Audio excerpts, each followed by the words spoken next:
안녕하세요. 저는 30대 중반의 여자이고 국밥집에서 일하는 요식업 종사자입니다. 지금 일하는 국밥집 전에는 한식, 중식, 양식, 다양한 분야의 식당에서 일을 했어요. 전문대 조리학교를 졸업하면서 한식, 중식, 양식 조리사 자격증을 모두 땄었고 다양한 장르의 음식을 만들어 보고 싶어서 불어 업종을 그 세계에서도 약간씩 변화하면서 여러 식당에서 일을 했죠. 여러 가지 경험해본 결과 저는 한식을 만드는 일이 가장 적성이 맞고 또 따뜻하고 간편한 한 그릇 음식이라는 코드가 제가 좋아하는 코드라 국밥집에서 일하는 것이 잘된 일이라 생각하고 있습니다. 지금 일하는 국밥이 실은 저희 시댁이 운영하는 식당입니다.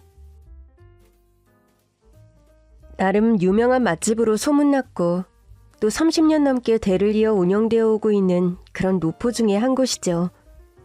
제가 사실은 고아 출신입니다. 신원불명의 여자가 갓난아기인 저를 고아원에 내팽개치듯 버리고 갔고 그 후로 갓난아기인 저를 찾아오는 사람은 아무도 없었다는 이야기를 고아원 원장님으로부터 들은 적이 있죠. 저의 출생에 관해 가족들을 찾을 방도가 아예 1도 없는 철천지 고아가 바로 저란 사람이라 할 수 있겠습니다. 유년기 사춘기 시절을 고아원에서 생활하다 보니까 어려서부터 가장 절실하게 부러운 것 중 하나가 따뜻한 엄마밥이었습니다. 고아원에서는 일반 가정에서처럼 국그릇 밥그릇에 식사를 하지 않고 학교 급식처럼 식판에 밥을 떠서 식사를 합니다. 좀 까탈스러운 제 성미 때문인지 몰라도 어려서부터 저는 식판에 먹는 밥이 그렇게 맛이 없더라고요. 초등학교 1학년 때인가 단짝 친구의 집에 놀러가서 우연히 점심 식사를 한 적이 있습니다. 그때 친구의 엄마는 보글보글 맛있는 순두부찌개를 끓이고 계란말이며 장조림 같은 평범한 밑반찬으로 제게 밥을 차려주셨는데 저는 그때 처음으로 밥그릇과 국그릇에 떠져 있는 집밥 식사를 했답니다. 평범하기 짝이 없는 한국식 가정 백반이었는데도 어찌나 달고 맛있던져. 밥그릇에 떠져 있는 밥과 국그릇에 따뜻하게 담겨있는 맛있는 순두부찌개, 그리고 정갈하게 접시에 담겨있는 반찬들. 소박하고 평범한 엄마의 집밥이었지만 제게는 너무나 가질 수 없는 너와도 같은 그런 식사여서 그런지 저는 지금도 평생 잊혀지지 않는 맛있는 한 끼로 제 기억 속에 각인되어 있습니다. 소풍이며 운동의 날 친구들이 찬압도시락에 싸우는 유부초밥이나 김밥도시락은 또 어찌나 맛있어 보이던지요. 고아원 생활을 하면서 절대 누릴 수 없는 호사가 한두 가지가 아니었지만 그 중에서 특히 제가 어린 마음에 부러웠던 것이 특별한 날의 그런 도시락과 밥그릇 국그릇에 담겨있는 따뜻한 식사였습니다. 해서 저는 자라면서 자연스레 장래희망을 요리사 쪽으로 굳히게 되었는지도 모르겠습니다. 나는 엄마도 없고 아빠도 없고 할머니도 없고 내가 직접 요리하는 법을 배워서 직업으로도 삼고 장래 내 아이들에게는 따뜻한 밥과 국을 만들어서 예쁜 밥그릇과 국그릇에 담아먹는 인생을 살자. 항상 그것이 제 소박하고도 절실한 꿈 중에 하나가 되었습니다. 그렇기에 고아원을 퇴소하고 독립하고서 악착같이 돈을 모으고 공부해서 전문대학 조리학과에 들어갔고 조리사 자격증도 3개 넘게 따고 또 대학 졸업 후에는 바로 취업해서 다양한 요식업의 분야에서 경험을 쌓았습니다. 원래 계획은 빨리 돈을 모아서 저만의 식당을 차리는 거였는데 그 과정이란 것이 절대 호락호락하지 않았죠. 20대 후반쯤이 되어서 어느 정도 돈이 모였고 대출까지 받아 조그만 파스타집 개업을 목전에 두고 저의 모든 계획은 물거품이 되었습니다. 동업하기로 했던 파트너 요리사가 모든 투자금을 꿀꺽하고 잠수해버린 것이죠. 하루아침에 저는 알거지 신세가 되어버렸고 원룸 보증금마저 대출금 상환을 못해 가압류가 되는 바람에 어디 숙식이 제공되는 요리사 공고를 열심히 찾아보고 있었습니다. 그러던 차에 노포 맛집으로 소문난 지금의 국밥집의 우여곡절 끝에 취직하게 되었고 국밥집에서 제공하는 직원 숙소에 기거하며 일을 다시 시작했죠. 국밥집의 사장님은 지금 저의 시아버님이신데 국밥집에 취직할 때 제 면접을 주관한 분입니다. 이것저것 제게 살아온 얘기들을 물으시며 고아원에서 자라난 이야기, 요리사가 되고 싶었던 이유, 모았던 돈을 사기로 홀라당 날려서 식당 개업에 실패한 사연 등을 들으시곤 저를 무척 안타깝게 여기셨죠. 그러면서 자기도 가진 거 하나 없이 시골에서 상경해서 어렵게 국밥집을 창업했고 그 옛날 시골 장터에서 할머니가 팔던 국밥 레시피를 응용 발전시켜서 지금의 식당을 개업하게 된 거란 말씀도 들려주셨죠. 사실 시댁의 국밥집에선 직원 숙소가 따로 없었는데 딱한 제 사정을 들은 사장님, 시아버지께서 가게 뒤편의 창고를 정리해서 제가 기거하게끔 편의를 봐주신 거였습니다. 그게 벌써 5년 전의 일이네요. 그렇게 일을 시작하게 된 국밥집에서 저는 성실하게 일했고 어느 날 사장님의 소개로 사장님의 첫째 아들을 소개받게 되었던 겁니다.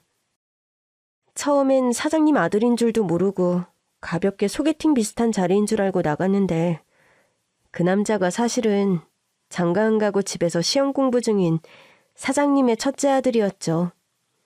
남편과는 첫 만남부터 어색함도 없고 대화가 잘 통해서 곧바로 연인이 되었습니다. 반년 정도 데이트를 하다가 저는 남편과 결혼했고 국밥집 며느리가 된 겁니다. 저 하는 일이 요리이고 또 다양한 요식업에 종사하다 보니 저는 국밥집 레시피도 빨리빨리 잘 배우고 신메뉴도 제가 개발해서 인기가 많은 메뉴가 되고 저는 일도 잘하는 직원이면서 또 사장님 시아버지의 예쁨을 받는 며느리기도 했습니다. 그런데 제가 결혼하고 나서 바로 몇 개월 뒤 사장님, 그러니까 저희 시아버지는 재혼을 하셨습니다. 저희 시아버지께서 오래전 사별을 하시는 바람에 홀로 지내온 세월이 길거든요. 서방님은 일찍 결혼해서 동서도 있고 또 동서부부에게는 아들도 둘이나 있었죠. 큰아들이 저와 결혼을 하자 오랜 세월 외롭게 지내오신 시아버지도 재혼을 하셨던 겁니다. 시아버지와 재혼한 새 시어머니. 그런데 이 새로 등장한 시어머니의 존재가 저의 발목을 잡을 줄은 처음엔 꿈에도 몰랐습니다. 저는 시집 와서도 솔직히 아무 트러블 없이 아주 행복하게 잘 살고 있었어요. 남편과도 사이가 좋았고 시아버지는 절 예뻐하셨으며 손아래 동서는 저와 동갑이었지만 동서와도 성격이 잘 맞고 아주 사이가 좋았습니다. 그런데 이 시어머니 성격이 보통이 아닌 겁니다. 시아버지와 재혼하고 신혼여행을 다녀오자마자 바로 국밥집에 출근 도장을 매일 찍으면서 사장님 행시를 하면서 직원들을 쥐잡듯 단도리하고 게다가 저에게까지 말도 안 되는 트집을 잡아서 스트레스가 이만저만이 아니었죠. 솔직히 시어머니는 요식업의 요자도 모르는 사람입니다. 그런데도 매일 식당에 출근해서 뭘 알지도 못하면서 자꾸 국밥이며 밑반찬, 손님들 서비스에 관해 잔소리를 하는데 특히 좋은 노래도 한두 번이지 매일 그런 말도 안 되는 잔소리를 상대해야 하는 일이 참 피곤하더군요. 반찬으로 나가는 토아젓에서 흙냄새가 너무 덜 나는데 내가 알기론 토아젓은 흙냄새가 훅 끼쳐야 제대로 맛이 나는 걸로 아는데 토아젓 이번에 제대로 담근 거 맞아? 그럼요, 어머니. 늘 이어져 오는 비법대로 제가 정성껏 만든 건데. 그리고 토아젓 흙냄새는 원래 호불호가 심해서 너무 강하게 흙향이 나면 싫어하시는 분들도 많거든요. 아니, 큰애. 너는 내가 의견을 말할 때마다 왜 꼭 그렇게 반기를 들어? 손님이 짜다면 짠 것이다. 라는 그런 명언도 너는 몰라? 암튼 이번 토아젓은 다시 만들어라. 이따위 밑반찬을 우리 식당 손님들에게 내놓을 수 없으니까. 그렇게 사사건건 되도 않는 잔소리를 하는 통에 식당에서 하는 제 일만 자꾸 비생산적으로 늘어나서 스트레스 지수가 나날이 높아지고 있었죠. 그럴 때마다 곁에서 저에게 따뜻한 위로를 건네는 건 동서였습니다. 아니, 멀쩡한 토화젓을 가지고 어머님은 왜 저 생난리죠? 흙 한 무더기라도 옆에 가져다 드세요. 바랄 수도 없는 노릇이고 참. 진짜 그렇게 말해볼 걸 그랬나? 짜증이 엄청 났는데 그래도 동서 때문에 웃고 넘어간다. 형님, 새어머니 말씀 너무 신경 쓰지 마세요. 본인이 우리 집에 제가 해서 이제야 시어머니 짤이 된 분이라 괜히 자격지심에 저러는 것 같으니까요. 한동안 예, 맞아요. 어머니 말에 맞장구 싫어도 쳐드리세요. 그러다 보면 자기가 시어머니 대우 받는다고 생각하고 저런 생트집 안 잡을 거예요. 동서는 어떻게 나랑 나이도 동갑인데 그렇게 지혜로워? 내가 형님인대로 항상 동서한테 한 수 배우는 기분이다. 형님, 제가 시집와서 며느리로 산 기간은 형님보다 기니까 며느리로는 선배죠. 대신 요리하는 일은 형님 죽었다 깨나도 못 따라갈걸요? 아버님이 웬만해서 주방 안 맡기는 분인데 형님한테는 벌써 국밥 만드는 일 다 믿고 맡기시잖아요. 저도 아직 우리 식당 국밥 레시피 하나도 모르는데 형님한테만 비법도 전수해 주시고. 국밥 비법이 궁금해? 동서한테도 말해줄까? 아이고, 형님 됐어요. 농담한 거예요. 저는 시집 오기 전에 서비스업에서 일했어서 카운터랑 서빙이 제 적성에 딱이니까 형님은 주방을 사수하세요. 저는 카운터를 지킬 테니. 그렇게 해서 매사 죽이 잘 맞고 제가 시어머니 때문에 속상하거나 스트레스를 받으면 발 벗고 나서서 저의 기분을 풀어주고 위로해주는 동서였습니다. 저는 솔직히 동서와 알콩달콩 지내면서 자매가 있다면 아마 이런 느낌일까? 그런 생각을 한 적이 아주 많을 정도였죠. 동서 코치를 따라 저는 한동안 시어머니가 아무리 말도 안 되는 트집을 잡아도 예, 맞습니다.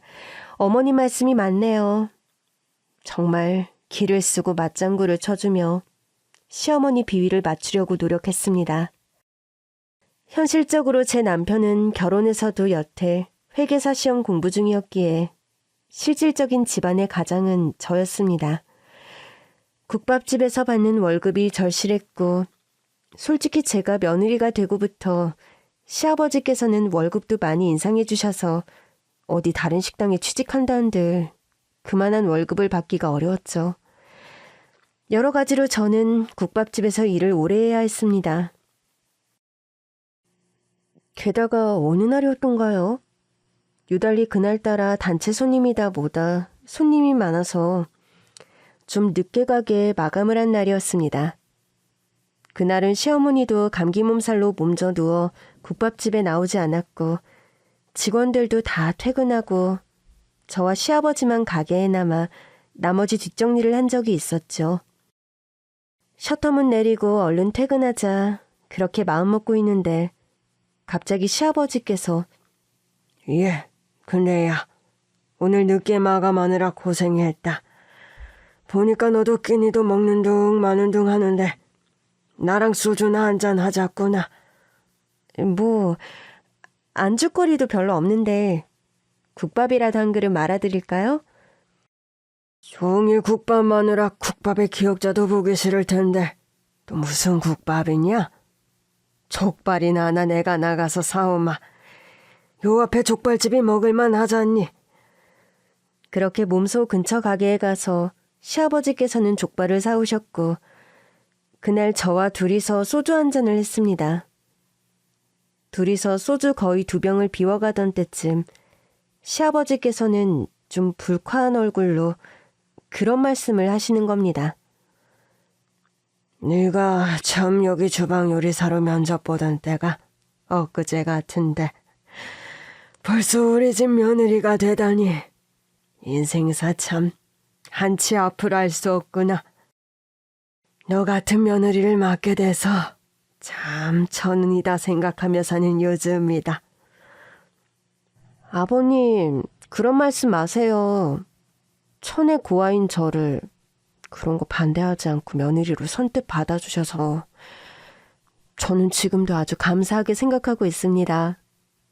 게다가 처음 식당에 취직할 때도 저를 위해 숙식할 수 있게끔 방도 따로 만들어주시고 여러모로 아버님은 제 은인이세요. 솔직히 20대 시절 몇 번의 연애를 거치며 결혼까지 생각한 남자도 두어 되었지만 모두 남자 부모님들이 저를 반대해서 결혼에 실패했습니다. 가진 거 없는 집안 아이는 괜찮아도 부모 없는 근본 없는 여자는 절대 안 된다. 이게 공통적인 남자들 부모님의 사고방식이었죠. 돈이 없어 저를 반대하는 거라면 까짓 돈이야 제가 아직 젊으니까 앞으로 열심히 벌겠습니다 할 수 있지만 세상에 없는 부모님은 억지로 어디서 만들어 올 방도가 있는 것도 아니었기에 그런 반대에 부딪힐 때마다 저는 마음이 아팠지만 늘 제 선에서 먼저 관계를 정리하곤 했습니다. 그런데 지금의 남편 같은 경우는 시아버지께서 먼저 자신의 아들을 제게 신랑감으로 소개해 주신 경우였죠. 그 점이 제게는 뼈에 사무치게 감사한 것이 사실이었습니다. 게다가 그날 시아버지는 제게 그런 말씀을 하시더군요. 가진 거 하나 없이 서울로 올라와. 경기도 근처에 이 쬐끄만 국밥집을 오픈한 게 거의 30년이 다 되어가는구나. 난 배운 것도 기술도 없고 그 옛날 날 키워주신 친할머니가 시장통에서 매일 새벽마다 끓여 팔던 선지국밥. 나름 시골에선 맛있다 소문났던 그 국밥 레시피를 기억나는 대로 흉내내 만들어 팔기 시작한 게 이 식당인데 이만큼 자리가 잡히니 너무 다행이지.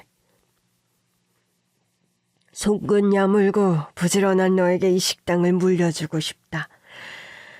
앞으로 내가 죽는 날까지 네가 잘 배워뒀다가 국밥집을 네가 운영했으면 하는 게 내 뜻이다. 그런 말씀을 하신 시아버지셨기에 저는 국밥집 일을 더 열심히 할 수밖에 없었죠. 그런데 시어머니의 저에 대한 타박과 꼬투리 잡기는 날이 갈수록 정도가 심해지는 겁니다. 한날은 국밥에 들어가는 선지를 제가 잘 손질해서 냉장고에 보관해 두었습니다. 저희 식당이 선지국밥으로 유명한데 선지의 신선도가 아주 중요하거든요. 손질하는 시간을 너무 길게 해도 안 되었고 손질을 마친 즉시 온도가 설정된 냉장고에 잘 보관해 두었다가 국밥을 끓일 때 잘라서 넣어야 하는데 시어머니가 갑자기 주방에 들어오더니 난리가 난 겁니다. 큰애, 너 선지 손질 제대로 안 했니? 네? 그게 무슨 말씀이세요?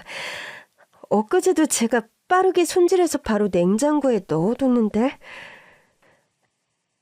지금 손님 한 명이 선지가 상했다고 난리가 났어.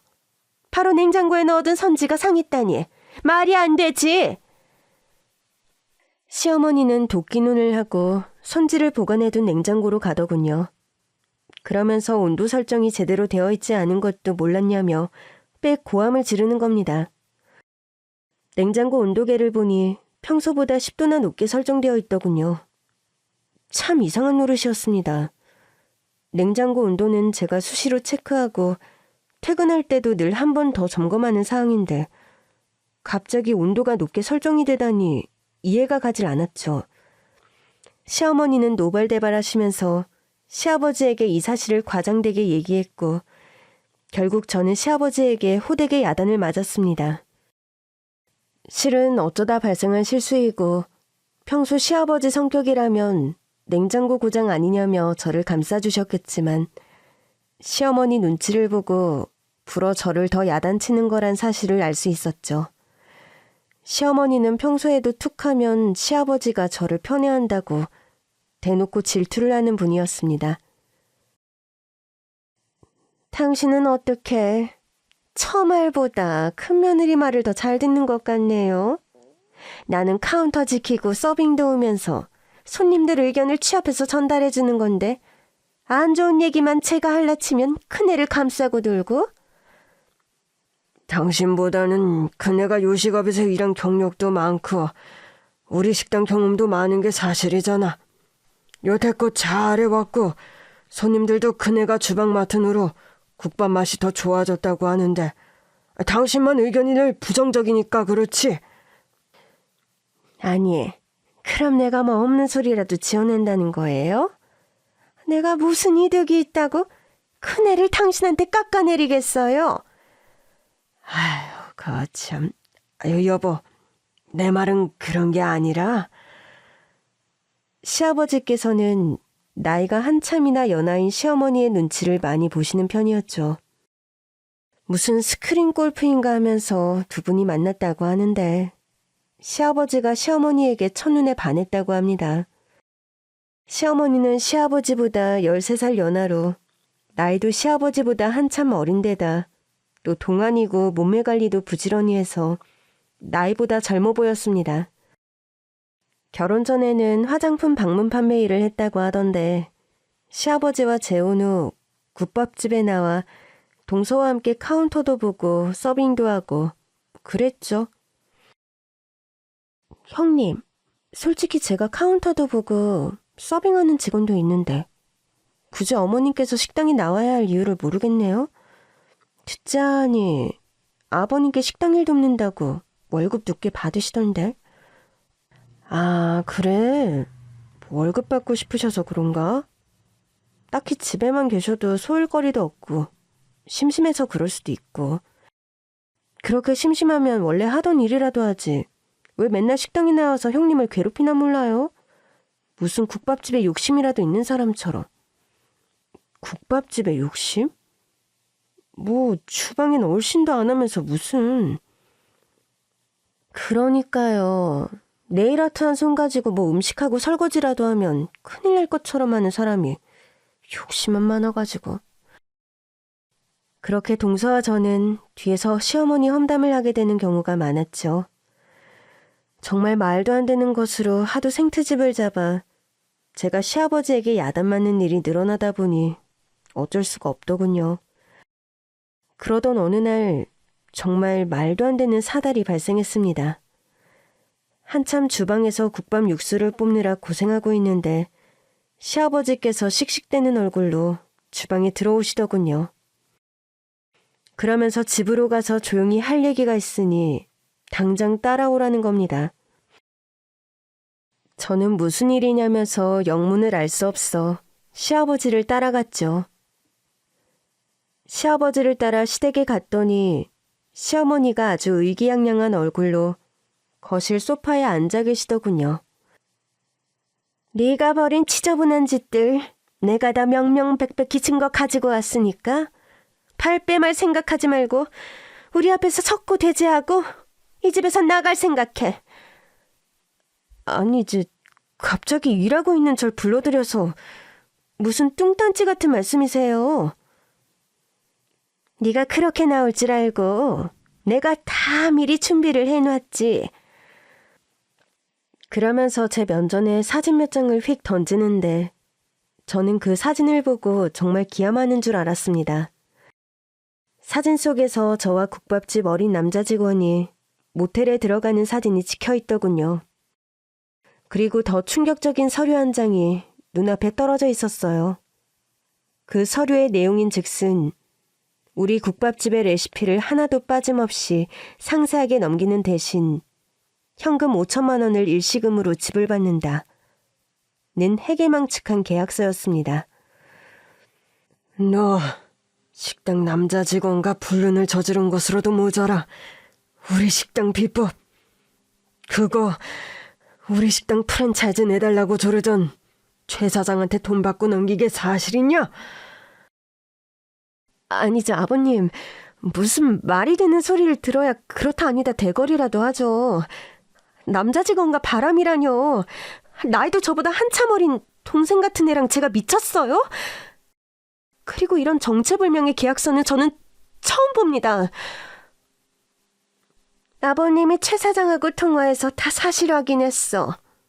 네가 바람핀 남자 직원 자백도 다 받아냈고 오늘부로 당장 그놈도 해고 처리됐고 다음 순서는 너다. 내일부턴 국밥집 나올 생각 말고 이혼 서류나 준비할 생각해. 참, 아유, 세상 누구보다 그내 너를 믿었다만 이런 식으로 날 배신하다니 널 도저히 용서할 수가 없구나. 아무리 아니라고 말을 해도 무슨 거짓말 쇼하는 사람 취급을 하길래 저는 더는 소용없겠다 싶어 시댁을 나왔습니다. 남편까지 전화가 와서 오늘부터 집에서 얼굴 안 보고 싶다. 당장 이혼하자 이러는데 정말 미치겠더군요. 당장 갈 곳도 없고 저는 이 말도 안 되는 사태를 수습하기 위해 생각을 정리할 양으로 동네 사우나로 향했습니다. 옷을 벗고 탕 안에 들어갔다 나와 거울에 비친 제 자신을 보는데 참 처량하기 짝이 없더군요. 잘못한 일도 하나 없이 불륜녀, 배신자 취급을 받으며 일터에서도 집에서도 쫓겨난 제 자신이 너무 비참한 겁니다. 부모 없는 고아라 날 이렇게 막대하나 싶은 생각까지 들자 그간 살아온 모든 서름들이 터지며 하염없이 눈물이 흐르더군요. 그렇게 목욕탕 의자에 앉아 엉엉 울고 있는데 누군가 제 등짝을 찰싹 때리는 겁니다. 깜짝 놀라 돌아보니 동서더군요. 이 점 나도 있어. 형님이 우리 언니 맞지? 우리 언니가 맞아. 동서는 제 등 뒤에 지도 모양 반점을 하염없이 쓰다듬더니 저를 덥석 껴안으며 통곡하기 시작하는 겁니다.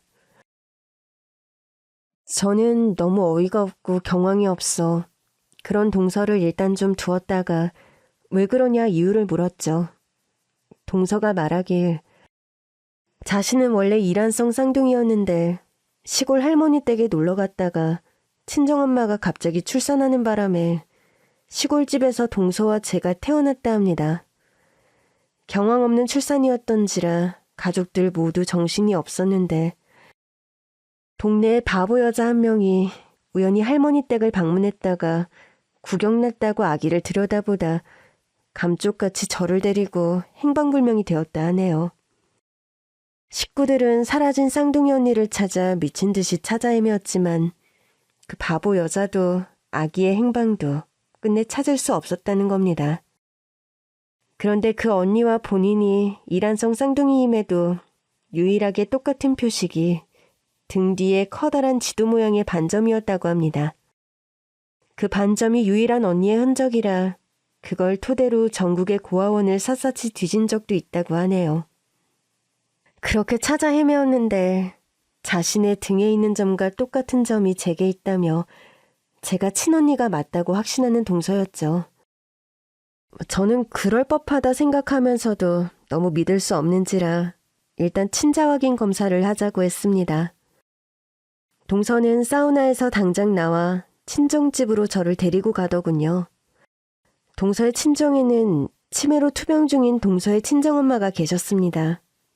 나이가 지긋한 친정아버지는 그래도 정정하셔서 아내의 투병을 케어하고 있었고요.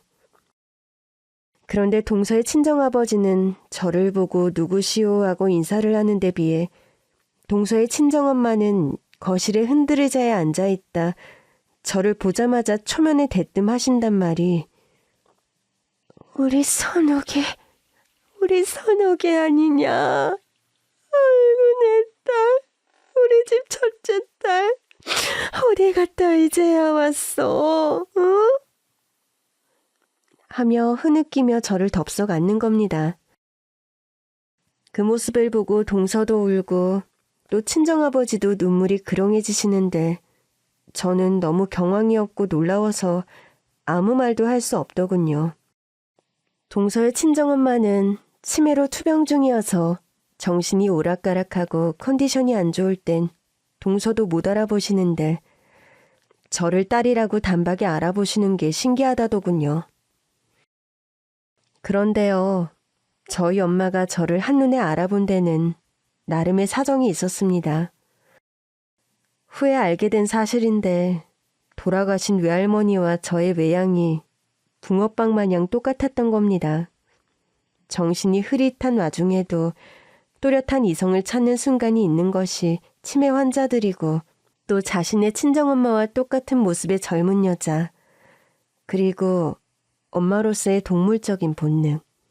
그런 것들이 합쳐져서 저희 엄마는 저를 그렇게 첫눈에 알아보신 게 아닌가 싶습니다. 그렇게 온 식구가 모여 한참을 울고 저는 그래도 이 갑작스러운 상황이 믿기지 않아 친자 확인 검사를 의뢰했습니다.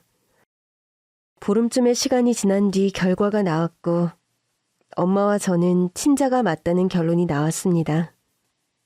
그렇게 다시 그 결과지를 들고 가족끼리 감격에 상봉을 하고 참 보름 좀 넘는 기간에 많은 일들이 있었네요. 게다가 그 친자 검사 결과를 기다리는 동안 저는 저희 동생에게 시어머니에게 억울한 누명을 쓰고 지금 이혼을 강요당하면서 집에도 못 들어가고 있다는 얘기를 털어놓았습니다. 동생은 분기탱천하면서 이 냄새나는 시어머니의 뒤를 캐자고 하더군요. 동생이 사설탐정까지 고용해서 시어머니의 뒤를 캐었는데 결과는 참 경악스러운 것이었습니다.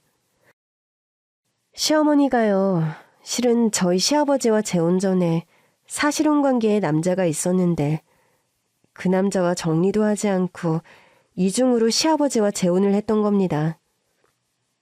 시어머니는 시아버지의 법적 부인이 된 후로도 버젓이 그 남자와 몰래 미래를 즐기고 있었습니다. 사연을 자세하게 캐어보니 시어머니는 그 연하의 내연남과 관계를 유지하면서 시아버지의 재력에 눈독을 들여 일부러 재혼을 한 것이더군요.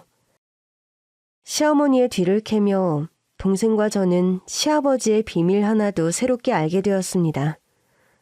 저희 시아버지가요, 사실 암투병 중이셨다는 사실이 밝혀졌습니다. 폐암 2기로 몰래 항암 치료까지 받으시면서 이 사실을 세 부인에게만 말하고 자식들 걱정한다고 꽁꽁 숨기신 겁니다. 투병 사실을 숨긴 이유가 어느 정도 짐작되는 저였죠. 저희 남편이 회계사 시험이 얼마 남지 않았는데 예민한 남편의 성정상 아마 시아버지의 투병 사실을 알면 멘탈이 흔들릴 게 걱정이 되어서 불어 시험 공부하는 동안 투병 사실을 숨기신 게 아닌가, 그렇게 미루어 짐작이 되더군요. 그런 사정들을 알게 되니까 저와 동생은 너무 속이 상했죠.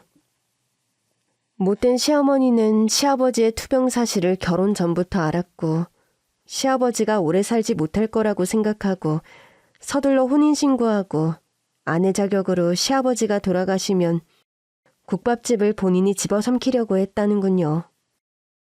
저희 식당이 노포이지만 몇 년 전에 확장 공사를 해서 식당이 위치한 건물이 올고지 시아버지 소유입니다. 1층엔 저희 식당이 들어서 있고 2층부터 3층까진 다른 업종들로 들어와서 세를 받는 그런 건물이죠. 시아버지 재산에 눈독을 들인 시어머니인데 말끝마다 국밥집은 큰 며느리가 있게 할 거다는 시아버지의 말에 제가 완전히 눈엣 가시였던 겁니다. 사정을 자세하게 조사해보니 국밥집 남자 직원과 거래처 최 사장도 시어머니가 돈으로 매수하여 불어 거짓말을 시켰다는 사실이 밝혀졌습니다. 동생은 야무진 성격답게 사설 탐정을 대동하고 남자 직원과 거래처 사장과 사자 대면을 했다고 합니다. 저랑 지금 같이 오신 분이 경찰이에요. 지금 사건이 예사 사건이 아니고 형사고소 들어갈 범죄니까 알아서 잘들 대답하시라고 마지막 기회 드리는 겁니다. 당신들 우리 시어머니한테 돈 받고 거짓말한다고 입맞춘 거 맞지? 진실은 다 알고 왔으니까 이실직고만 하면 그쪽 둘은 따로 고발도 안 하고 고발한다 해도 선처해 줄 테니 솔직하게 대답해요. 그렇게 사설 탐정을 경찰이라고 하면서 두 남자 직원과 최 사장에게 자백까지 받아온 동생이었습니다. 자백의 정황은 녹음까지 다 해두어서 나중에 시어머니를 고발할 때 빼도 박도 못할 확실한 증거로 작용을 했죠. 시어머니의 내연남이란 남자는 시어머니와 7년 넘게 사실혼 관계에 있던 사람인데 일정한 직업도 없이 그저 놀고 먹으면서 여자 등이나 처먹는 그런 제비 같은 남자였습니다. 시어머니는 사실혼 관계를 속이고 시아버지와 결혼한 것이 발각이 되어서 당연히 시아버지로부터 이혼을 당했습니다. 그리고 계획적으로 시아버지에게 접근하고 저에게 고의로 누명을 씌운 사기죄로 재판을 거친 뒤 징역을 살게 되었고요. 감옥에 가 있는 동안 내연남은 변심을 하는 바람에 시어머니는 사실혼 관계의 남자와도 연이 끝났다고 하니 참 고소하면서도 씁쓸한 일이 아닐 수 없더군요. 이혼 과정에서 안 그래도 투병 중이신 시아버지의 상심이 무척 크셨죠. 동생과 저는 시아버지를 많이 위로해드리고 이혼 전문 변호사를 써서 사기꾼 시어머니로부터 위자료를 받아내고 시아버지와 시어머니의 이혼을 마무리했습니다. 저와 불륜관계라 거짓말했던 남자 직원과 또 제게 돈을 주고 레시피를 건네받았다 거짓말했던 거래처 최 사장. 두 사람 모두 선처해주는 대신 저에게 찾아와 진심 어린 사과를 하더군요. 누나, 평소에 저를 잘 챙겨주시고 일도 많이 가르쳐주셨는데 정말 죄송해요. 여기 여자 사장님이 거짓말만 한번 해주면 제 학자금 대출 다 갚아준다고 하는 바람에 그만. 그래도 그런 거짓말은 하면 절대 안 되었던 건데 정말 죄송합니다. 한 번만 용서해주세요. 나이도 어린애가 그런 유혹에 흔들리면 안 되지. 힘들게 살아온 거 아니까 이번은 내가 용서하고 넘어갈게. 그래도 앞으로는 그런 나쁜 유혹엔 오케이 하지 마. 알았지? 그 남자 직원은 평소에도 성실하고 어린 동생들을 돌보며 착실하게 살아가야 하는 친구였기에 쿨하게 용서하고 다시 식당 직원으로 일하게끔 해주었습니다. 미안하게 됐수다. 내가 평소 이 집 프랜차이즈를 가져오고 싶었는데 여기 사장님이 하도 거절을 하니까 내가 의가심정해. 다신 그런 야비한 짓 안 하겠소. 용서해 주시기 바랍니다. 정말 미안해요. 같은 업계에 계시면서 페어플레이 하셔야지. 앞으로는 절대 이러지 마세요. 최 사장은 고개를 조아리며 몇 번이나 사과를 하더니 요식업일은 접었다면서 산에 들어가 혼자 살기로 했다며 홀연히 사라지더군요. 그렇게 어지러운 일들을 정리하고 제가 불륜을 저지른 줄 알고 저에게 화를 내었던 남편도 제게 미안하다며 싹싹 빌고 난 뒤 저는 국밥집으로 돌아와 열심히 식당을 꾸려가게 되었습니다. 동서는 한동안 국밥집 일을 쉬고 시아버지 병간호에 전념하게 되었죠. 시어머니와 이혼하면서 혼자 집에 남겨진 시아버지를 간병할 사람이 딱히 없었기에 동생과 저는 상의 끝에 그런 결정을 내리게 되었고 시아버지도 아주 흡족해 하셨습니다. 동생은 평소에도 살갑고 정이 많아서 시아버지 병간호를 아주 정성껏 했죠. 항암 치료받는 시아버지에게 좋다는 음식을 다 손수에다 먹이고 병원에도 늘 동행하고 또 기력을 좀 차리실 때는 동네 산책도 같이 해드리고 암이 전이될 가능성이 높다면서 예우를 좋게 점치지 않았던 의사들이었는데 동생의 지극정성 간호 덕분인지 시아버지는 항암 치료도 잘 버티시면서 나날이 건강을 회복하게 되었습니다. 항암 치료가 효과가 별로 없으면 수술을 할 예정이었는데 조직의 크기가 많이 작아지는 바람에 위험한 수술도 피하게 되는 중요한 고비를 맞았죠. 체력을 잘 키워나가면서 남은 항암 치료만 잘 마치면 완치가 가능할지도 모른다는 의사들의 말을 최근에 들었습니다. 시아버지께서는 너무 기뻐하시면서 동생과 저에게 듬뿍 칭찬을 하시더군요. 내가 와이프복이 없어 일찍 사별해서 평생 외롭게 살았는데 그래도 며느리복은 세상 누구보다 최고인 것 같구나. 첫째 며느리는 내가 평생 일군 국밥집을 누구보다 잘 이끌어가고 둘째 며느리는 살갑고 착해서 마누라도 힘들다는 암투병 병수발을 이렇게 야무지게 잘해주고 아들만 내리 둘이라 주변에서 말년에 다 외로울 거라 걱정하는 소리에 재혼까지 결심했었던 건데 그런 험한 꼴이나 당하고 그래도 그 말도 안 되는 사건 역시 너희 둘이 야무지고 똑똑해서 이렇게 잘 처리가 되니 내가 걱정하고 신경 쓸 일이 하나 없구나. 참, 둘째 덕에 내가 건강이 많이 회복되기도 했지만 너희들 같은 며느리를 두어서 솔직히 이제 죽어도 여한이 없는 요즘이다. 그런 말씀을 하시면서 눈물을 글썽이는 시아버지셨습니다. 제가 동서와 자매지간이라는 얘기를 듣고 정말 깜짝 놀라면서도 제일 기뻐한 분이 시아버지시기도 했고요. 둘째는 친정엄마가 편찮으시긴 해도 양친 부모가 아직 살아계셔서 걱정이 없었는데 첫째 너는 아직 출산도 안 했는데 어디 기댈 만한 친정 하나 없다는 것이 늘 좀 안쓰러웠는데 아유, 둘째와 첫째 너희 둘이 자매였다니 참 거짓말 같으면서도 내 입장에선 로또 같은 사실이다. 너무 다행이고 잘 됐구나. 우리 첫째 며느리도 이젠 고아도 아니고 엄연히 부모님이 살아계시다니 내가 다 든든하다. 부모님 정정하게 계실 때 시간 날 때마다 친정에 자주 찾아뵙고 얼굴 보여드리렴. 평생 찾아 헤맨 딸인데 딸 얼굴이 얼마나 그립고 보고 싶으셨겠니? 아유, 이럴 게 아니라 너희 부부 한동안 친정에 들어가서 지내는 게 어떻겠니? 저는 시아버지의 배려로 남편과 친정집에 들어가서 생활하게 되었습니다. 제가 국밥집 일을 하다 보니까 아무리 시간을 낸다고 해도 자주 찾아뵙는 것이 한계가 있더라고요. 해서 남편과 상의하게 되었고 남편도 다행히 흔쾌히 그러겠다 해주어서 저는 친정집에 들어가 남편과 부모님과 함께 살게 되었습니다. 시아버지께서는 자신이 투병하며 동생 간호를 받고 또 나는 국밥집을 너무 잘 이끌어가고 있다면서 사돈댁 딸 2명을 본인이 다 독차지해서 미안하다는 말씀을 하시며 저희 친정엄마를 위해 간병인도 선뜻 고용해 주셨습니다.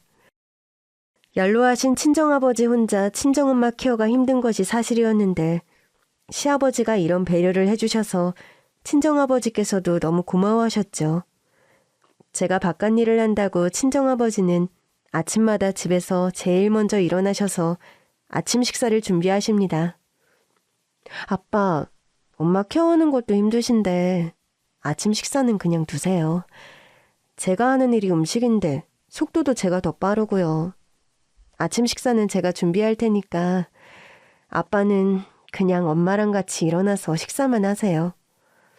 네가 집에서 노는 애도 아니고 종일 국밥 만드는 애한테 어떻게 아침 묻었듯 밥을 차리라고 하니? 그건 매너도 아니고 예의도 아니다. 어차피 너희 엄마 치매로 투병한 후론 식사당번은 이 집에서 나다. 나도 제법 찌개니 국이니 맛있게 끓이니까 너는 아빠가 해주는 따신 밥 먹고 출근하렴. 평생 네가 고아원에서 엄마가 해준 따뜻한 밥 한 끼 못 먹고 큰 걸 생각하면 아빤 지금도 마음이 너무 아프구나. 내가 언제까지 살지는 모르겠다만 아직은 건강하고 정정한 편이니 나 살아있을 때까지 나한테 따뜻한 밥 한 끼라도 더 해주고 싶구나. 그게 네 엄마가 바라는 일이기도 할 거야. 그렇게 말씀하시며 눈시울을 붉히는 친정아버지셨습니다. 저 역시 어려서부터 따뜻한 집밥에 대한 로망이 컸던 터라 아빠가 차려주시는 아침밥을 먹으며 출근을 하게 되니 참 감개가 무량하더군요. 물론 남편과 결혼한 후로 저는 어린 시절 저의 소망처럼 식판이 아닌 밥그릇과 국그릇에 음식을 떠놓고 끼니를 챙기는 일이 많아졌지만 남편은 요리 솜씨가 없어서 식사 준비는 늘 제 몫이었죠. 제가 만들어서 먹는 끼니와 누군가의 사랑이 담긴 집밥을 먹는 느낌은 또 아주 달랐어요. 친정집으로 이사가서 남편과 처음 맞는 아침에 친정아버지께서 차려주셨던 된장찌개와 고등어구이 밥상을 저는 평생 잊지 못할 것 같습니다. 정갈한 하얀 밥그릇과 국그릇에 담긴 밥과 찌개, 그리고 접시 위에 가지런히 놓인 밑반찬들. 저는 찌개와 밥을 한 숟갈 떠서 먹고 있는데 제 밥숟갈 위에 고등어 살점을 떼어서 얹어주시는 아빠였습니다. 그 순간 어찌나 눈물이 차오르던지 아침밥을 먹다 말고 저는 엉엉 울고 말았고 그런 저를 보며 엄마가 한 소리 하시더군요.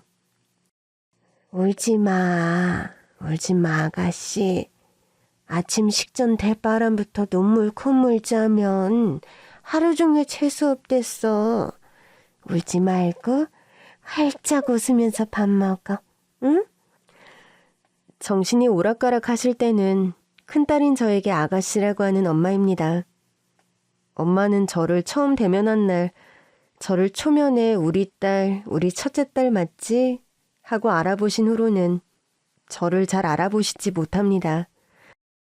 그래도 아주 가끔 정신이 또렷해지시는 어떤 순간에 저를 알아보는 기적 같은 순간들이 있죠. 그럴 때면 참 행복하고 너무나 좋습니다. 아주 찰나의 순간일지언정 진심으로 저를 딸로 알아볼 때 나오는 엄마 특유의 눈빛이 있거든요. 한없이 따뜻하고 한없는 그리움이 가득 담긴 사랑의 눈빛.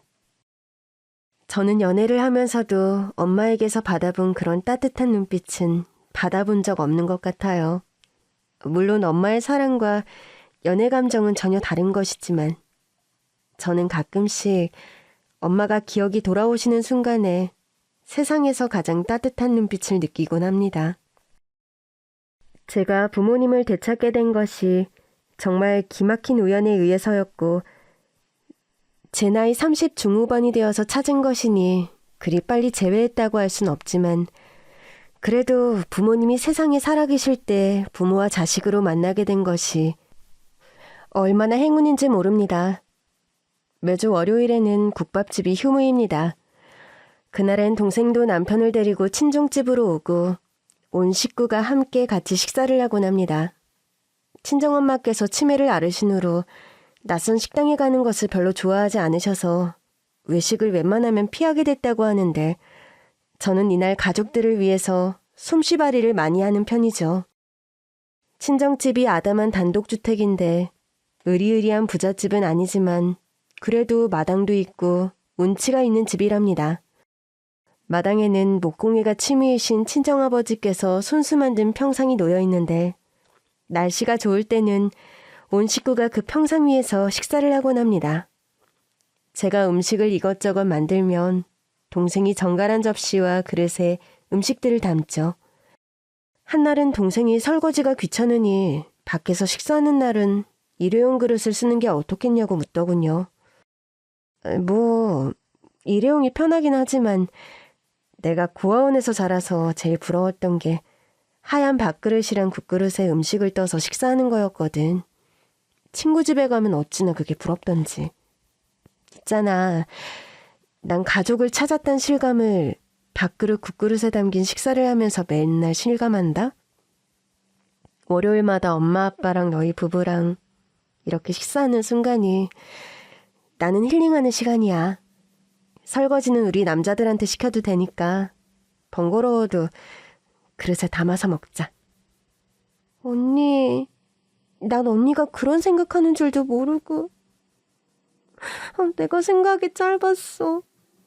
내가 언니 살아온 세월을 신경을 더 써줬어야 하는데 나만 엄마 아빠 밑에서 사랑받으면서 편하게 살아서 그런 걸 알 턱이 있나. 어머, 얘 왜 울고 난리야. 너 울리려고 한 소리 절대 아니다. 내가 요즘 밥 먹는 것만으로도 얼마나 행복한지 그 얘기하려던 건데.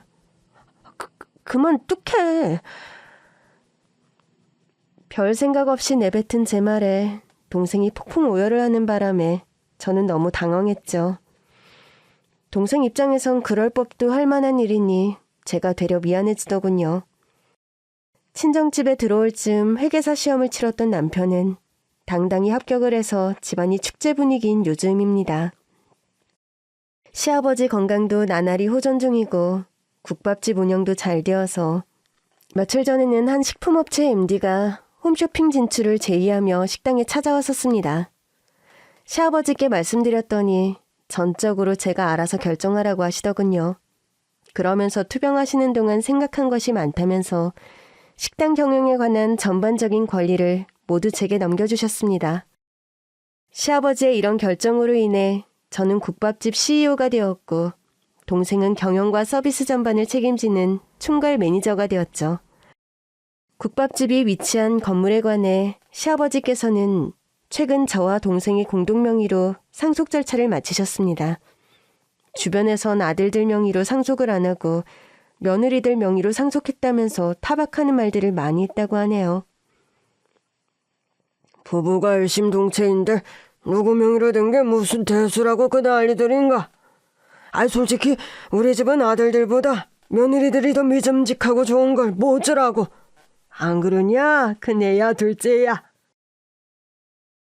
그렇게 저와 동생을 끔찍하게 예뻐하시고 신뢰하시는 시아버지입니다.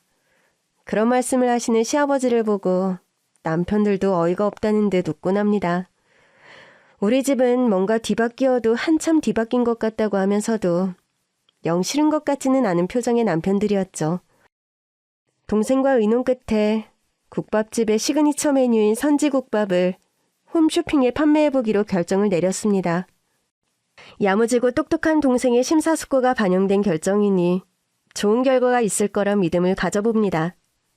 날씨가 부쩍 추워지는 요즘인데 식사 전이시라면 뜨끈한 국밥 한 그릇 어떠실까요? 긴 얘기 들어주셔서 정말 감사합니다.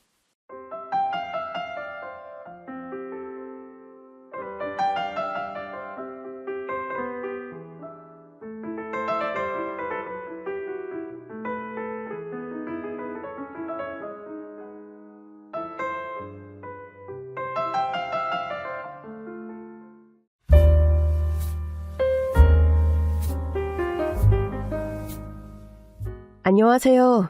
저는 인천에 사는 30대 중반 여성입니다.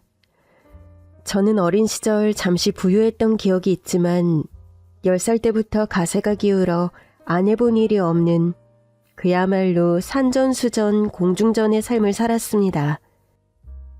공무원이었던 아버지는 노름으로 일을 잘렸고 여자 문제에 가정폭력까지 겉으로 보이는 것과 실체는 완전 다른 악질 중의 악질이었죠. 하늘이 도운 건지 아버지는 술에 취해 길에서 얼어 죽었어요. 이후 엄마는 남은 저희들의 생계를 책임지기 위해 밖으로 돈을 벌러 나갔지만 공장에서 사고를 당한 이후 반신불구가 됐습니다. 장녀인 저는 그렇게 15살 어린 나이에 소녀과장이 된 거죠. 밑으로 3살, 5살 어린 동생들을 먹이고 입히고 재우며 학교도 보내야 하니 일을 할 수밖에 없었습니다. 학교도 그만두고 동네 시장에서 심부름을 하다 어느 채소가게 사장님의 마음에 들게 됐죠. 그렇게 채소가게 일을 고정적으로 하면서 장사를 배웠습니다.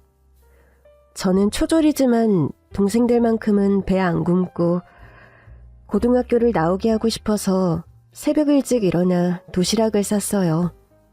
시장에서 얻은 배춧잎을 양념 없이 소금에 절여서 김치라고 도시락에 넣어줬었는데 지금도 그 얘기만 하면 삼남매가 펑펑 웁니다.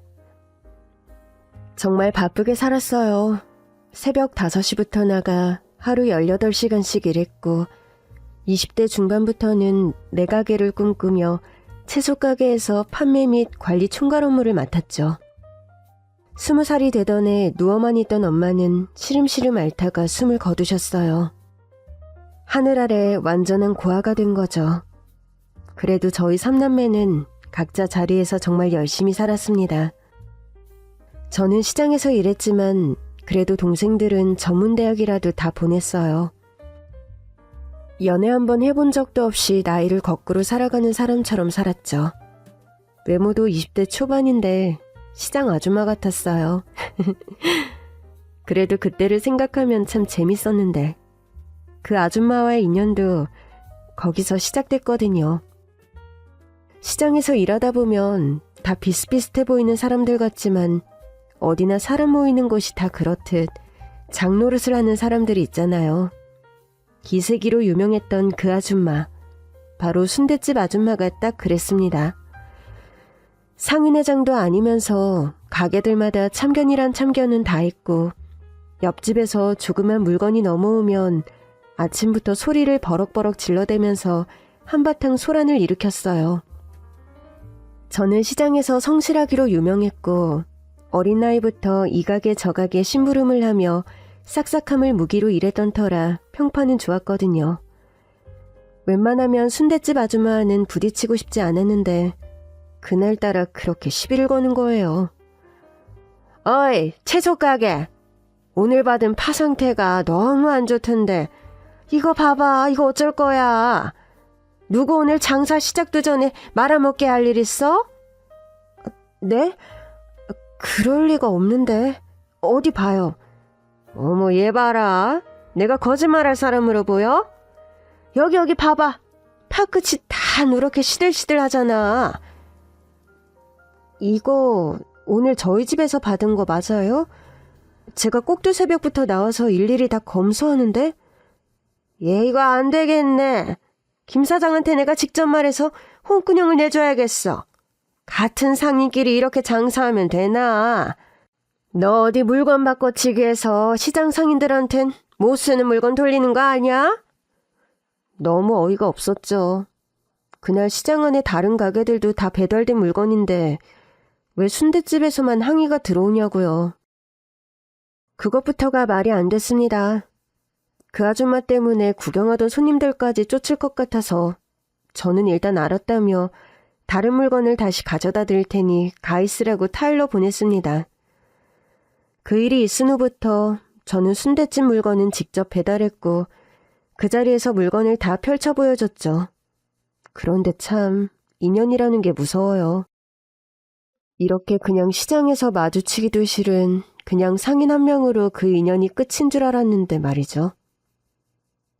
여느 날처럼 새벽 출근을 하고 있는데 웬 남자가 전봇대 옆에 쓰러져 있는 겁니다. 술이 만취가 된 건지 아파서 쓰러진 건지 분간이 안 돼서 일단 흔들어 깨웠어요. 길에서 자다 죽은 아버지를 생각하니 그냥 지나칠 수가 없었고요. 저기요, 여기서 자면 안 돼요. 저기요. 이 사람 어쩌지? 출근해야 되는데. 남자는 아무리 흔들어 깨워도 의식을 차리지 못했어요. 저는 남자의 재킷 주머니를 뒤져도 될지 고민하다가 저도 출근이 늦으면 안 되기 때문에 그냥 경찰을 불렀습니다. 경찰에게 인계하고 가려는데 경찰들이 하도 핸드폰 번호를 알려달라고 해서 불러주고 왔죠. 그 일이 있고 난 후 며칠이 지났을까요? 그때 쓰러졌던 남자라면서 전화가 걸려왔습니다. 저기, 안녕하세요. 일전에 충효약국 사거리에서 몸이 안 좋아서 길에 쓰러져 있었던 사람인데요. 혹시 기억하시나요? 기억나요. 이제 괜찮으세요?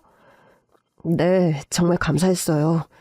그때 경찰이 연락해 주셔서 제가 살았어요. 너무 감사해서 식사라도 대접하고 싶어서 연락드렸어요. 참 괜찮아요. 무슨 식사를 해요. 그나저나 정말 다행이에요. 그래도 제 마음이 편치 않아서요. 동네뿐인 것 같은데 꼭 식사를 한번 대접하고 싶어요. 저 이상한 사람 아니에요. 부담스러우시면 사례라도 어떻게 해드리고 싶은데. 남자는 제가 아무리 거절을 해도 전화를 끊지 않았어요. 저는 슬슬 손님들이 들이닥치는 시간이라 남자의 제안을 더 거절하지 못하고 알겠다고 전화를 끊었죠. 이후 계속 남자가 문자로 연락이 왔고 어쩔 수 없이 한 달에 한 번 쉬는 휴일 저녁에 약속을 잡았습니다. 남자가 알려준 장소는 저희 동네와는 조금 떨어진 인근 도시의 시내였어요. 뭘 이렇게 지하철까지 타고 이동해야만 하는 장소를 잡았는지 저는 투덜대며 약속 장소까지 갔죠. 태어나서 처음 보는 가게였습니다. 어릴 적부터 시장통에서만 사느라 그런 근사해 보이는 식당은 지나가 본 적도 없었거든요. 외관부터 핑크핑크한 게 동화책에 나오는 공주들만 들어가야 될 것 같더군요. 두리번거리며 가게로 들어섰는데 그런 저를 단번에 알아봤는지 멀리서 손을 흔드는 남자가 보였습니다.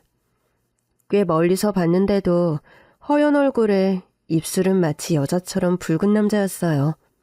순간 거친 제 두 손을 내려보게 되더라고요.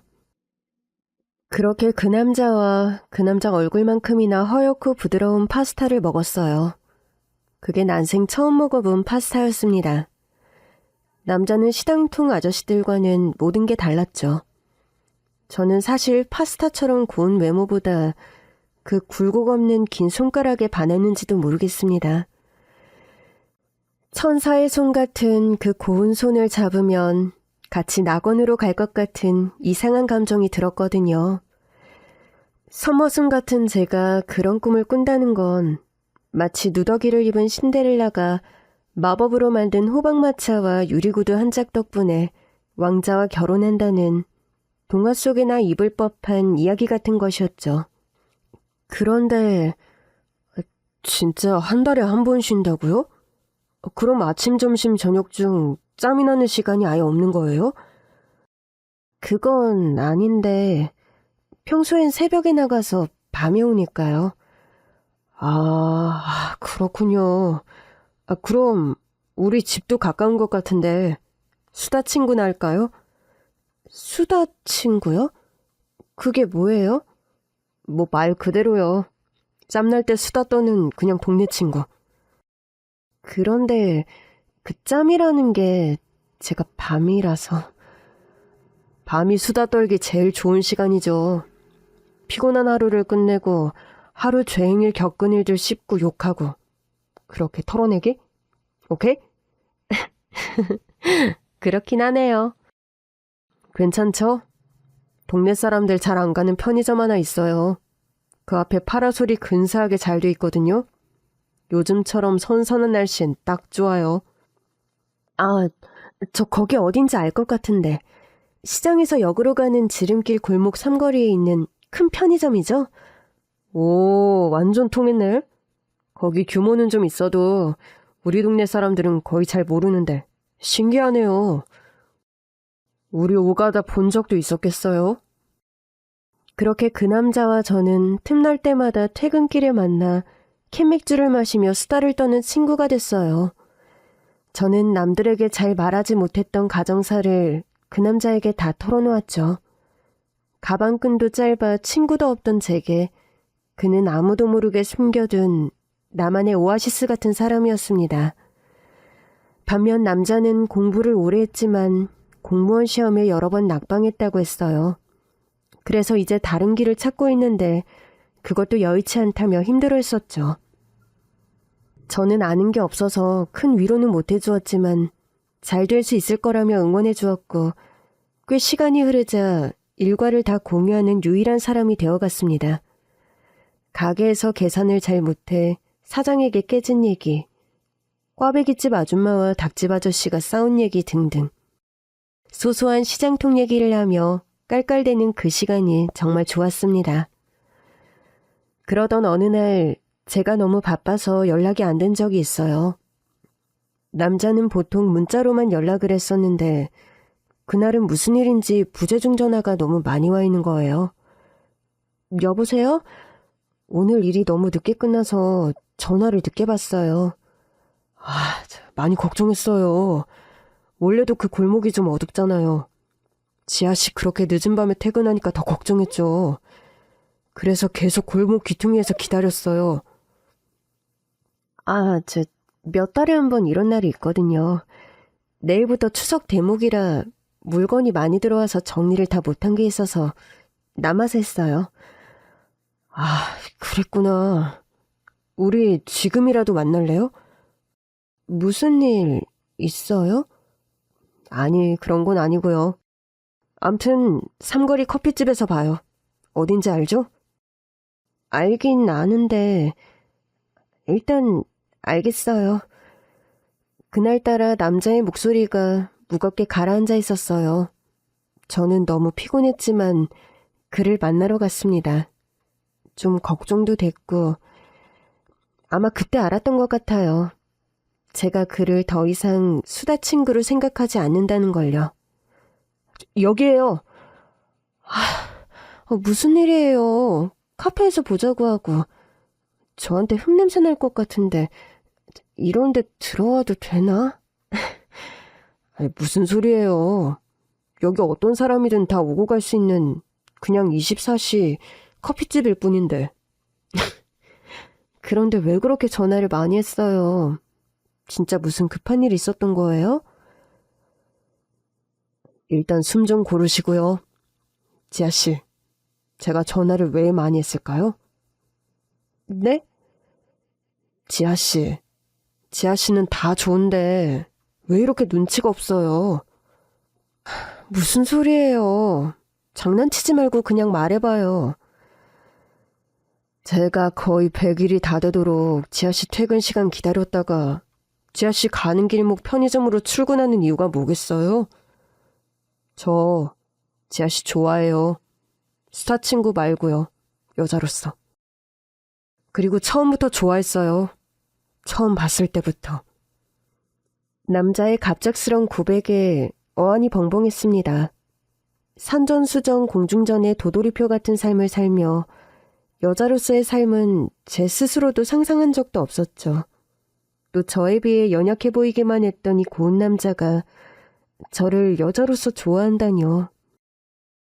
살면서 고백을 받은 적도 처음이지만 저와 너무 달라 보였던 그가 저를 좋아한다니 심장이 풍선이라면 터질 것만 같았습니다. 그는 이전과 달리 박력 있는 남자의 모습으로 저에게 다가왔고 우리는 얼마 안 가 연인이 되었습니다. 6개월 정도였을까요? 남자와 여자로 만나면서도 쉽지만은 않았어요. 제 일은 여전히 바빴고 새벽에 나가 밤에 퇴근하는 일정에다 동생들과 함께 살고 있었기 때문에 연애가 더 나아가는 것 같지가 않았어요. 만난 지 7개월 차가 되던 봄이었습니다. 그는 제게 프로포즈를 했어요. 제 나이 26, 그의 나이 30살. 첫째 동생은 전문대를 졸업하고 취업을 했고 자신이 막내 동생을 잘 보살피겠다면서 적극 밀어주었어요. 저는 아직 어린 동생들을 두고 시집을 간다는 게 정말 자신이 없었지만 이 남자를 놓치면 제 인생에서 남자는 다신 없을 거라는 막연한 두려움과 무엇보다 그를 사랑하는 마음이 너무 컸던 것 같아요. 그렇게 그의 손에 이끌려 찾아간 예비시댁은 생각보다 으리으리했습니다. 우리 동네에 이렇게 근사한 단독주택이 있는지도 몰랐죠. 오래돼 보이는 단층의 단독주택이었지만 근사한 소나무가 담 밖으로 높게 솟아올라 있었고 잔디가 깔린 꽤 넓은 마당, 고풍스러운 분위기의 인테리어까지 왠지 모를 위화감이 느껴졌습니다. 그런데 집으로 들어가 마주친 그의 어머니가 글쎄 제가 아는 사람이었습니다. 아니, 너는 네가 어떻게 여길... 어떻게 아주머니가 여기에 계세요? 야 이놈아, 네가 말한 착하고 생활력 강하고 예쁘다는 애가 얘였냐? 아이고 말도 안 돼. 어디서 이런 애를 데리고 와서는. 이 결혼 나는 절대 못 시킨다. 알고 보니 그의 어머니는 시장에서 저와 한번 한바탕 했던 순댓집 아줌마였어요. 그에게 어머니에 대해서는 딱히 들은 바가 없었는데 평범한 가정주부인 줄 알았던 그의 어머니가 그 억센 싸움꾼인 순댓집 아줌마라니 저는 배신감마저 느꼈습니다. 그는 저에게 일찍이 고백을 하고 싶었지만 자기 집에 대한 자신감이 없었다고 해요. 억센 홀어머니와 가진 것도 없는데 남을 업신여기며 철이 없는 동생하며 그렇게 하루 이틀 미루다 고백을 하지 못하고 정면 돌파를 선택했다는 건데 순댓집 아줌마, 그러니까 그의 엄마는 예상했듯 머리를 싸매고 반대했고 저희는 중내만에 하다 결국 결혼에 골인했습니다. 그 사이 많은 일이 있긴 했죠. 그렇게 저의 시월드가 시작됐어요. 시모가 된 순댓집 아줌마. 아니, 이제 시모라고 부를게요. 나중에 들은 얘기지만 시모는 제가 자신과 같은 삶을 살아온 게 싫었다고 해요. 어렸을 때부터 고생고생하고 동생들 걷어먹여 살리고 그래서 자기 공부도 못하고 어릴 때부터 이 가게 저 가게 다니며 일하는 저의 모습을 보면서 안쓰러운 적도 있었지만 자신의 어릴 적을 보는 것 같아서 더 보기 싫고 더 못되게 굴었대요. 시모의 그런 마음이 한편으론 이해가 갔습니다. 살아온 삶이 비슷해서인지 저희는 성격도 꽤나 비슷했어요. 음식 남기는 꼴은 못 보고 쓸데없는 소비는 절대 하지 않았죠. 같은 시장에서 일하다 보니 처음에는 말도 많았지만 시모는 제가 배라도 굶고 일할까봐 꼭 순댓집으로 와서 밥을 먹으라면서 소리를 빽 지르고 가곤 했어요. 요즘 말론 츤데레라고 할까요? 저도 그런 시모가 싫지 않았습니다. 제게도 드디어 지분 같은 가족이 생겼다는 그 든든함이 뿌듯하기도 했고요. 그런데 그 행복이 짧을 줄 누가 알았겠어요? 몇 년 후 시동생이 결혼을 하면서 안정돼 가던 제 결혼 생활이 또 한 번 흔들리기 시작했습니다.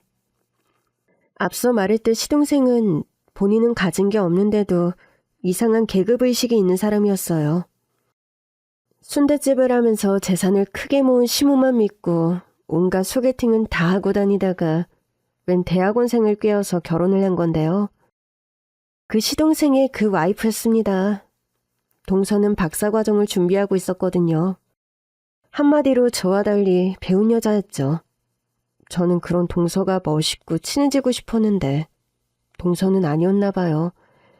시모가 함께 있을 때와 없을 때가 그야말로 천지 차이였습니다. 시모와 있을 때면 형님 하며 깍듯이 했고 과일 하나도 제가 깎지 못하게 했어요.